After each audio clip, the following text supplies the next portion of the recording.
Good morning mga katuro. Ngayon magpapabasa muna tayo sa aking estudyante para makapag-practice siya. Kasi medyo mahina po siya magbasa.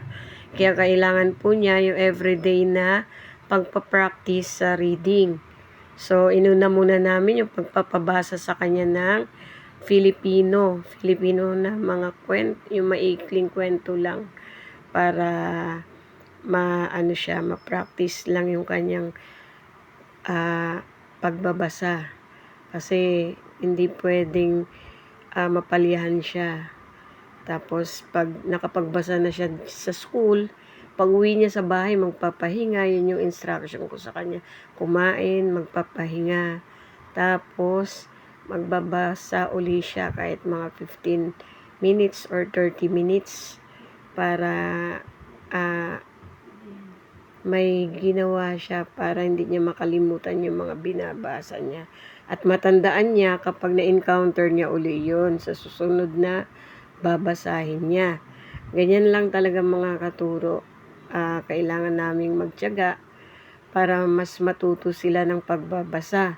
So, kasi maraming ng pagbabasa, kailangan nila matutunan ang pagbabasa sa Tagalog at ang pagbabasa ng English. So, inuuna muna namin na maging equip sila sa pagbabasa ng Tagalog o Filipino. Pagka medyo okay na, inuunti-unti na rin namin ng pagpapabasa sa English. Ito kasi itong pupil ko na to, medyo hindi niya nakahiligan yung pagbabasa. Kaya pag pinagbasa mo siya uli, parang hindi naman nag-improve ng ganun ka-improve. Dalawa kasi yan sila mga katuro. Yung isang pupil ko na pinagbabasa ko rin lagi, dahil nagbabasa siya sa bahay, mas medyo malayo na yung narating niya compared dyan sa isang bata na yan. Kaya sinasite ko siya laging example dun sa dyan sa pinapabasa ko para mas ma-inspire siya. Dahil parang nag-improve na kasi ng medyo mabilis kung ikumpara sa kanya. Maya-maya niyan, pababasahin ko rin siya ng English para tuloy-tuloy na rin yung pagkatuto niya sa pagbabasa ng English. Medyo pinagsasabihan ko lang siya na mahalaga yung pagbabasa. Kasi kapag yan ay hindi mo matutunan, so dala-dala mo yan hanggang sa paglaki mo. Hindi mo matututunan yan pag hindi mo nakahiligan. Kaya sabi ko sa kanya, magbabasa muna tayo ng Filipino. Ayan ngayon, nag-aano na kami ng pagbabasa naman ngayon ng English.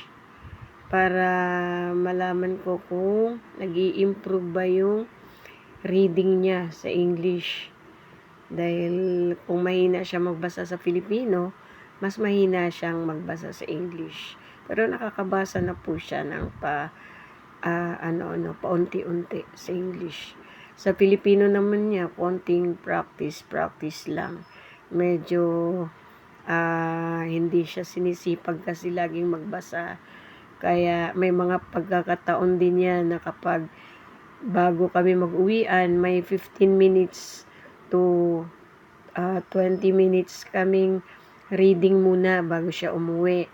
Kasi yun yung usapan namin ng kanyang nanay para mag-improve din po yung pagbabasa niya.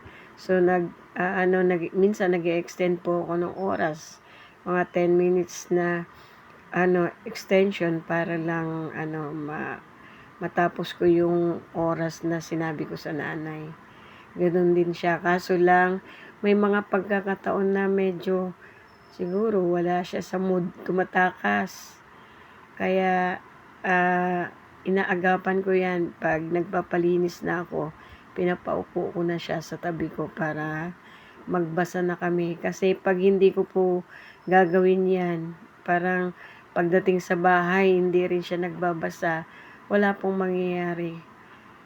Pagdating ng end ng school year, wala po siyang matututunan. Kasi dapat niyan talaga medyo mabilis na ang kanyang pagbabasa with comprehension dahil mag-high school na po siya. Itong batang to ay medyo mabagal ang pagkatuto niya sa pagbabasa. Kaya pinagtsatsagaan ko bago ako umuwi. Nagliligpit na po ako para sa pag-uwi ko. Pauwi na ako niyan mga katuro. Kasi pagod na sa isang araw na pakikibaka sa pagtuturo. So, minsan kasi hindi natin maiiwasan yung nagsasaway tayo sa mga bata. Pero normal na lang siguro sa mga bata yan ngayon na sinasaway sila. Okay lang yan. Ang mahalaga may natututunan sila sa araw-araw kahit paunti-unti. Parang baso lang yan. Nagsisimula sa wala hanggang sa mapuno. See you mga katuro!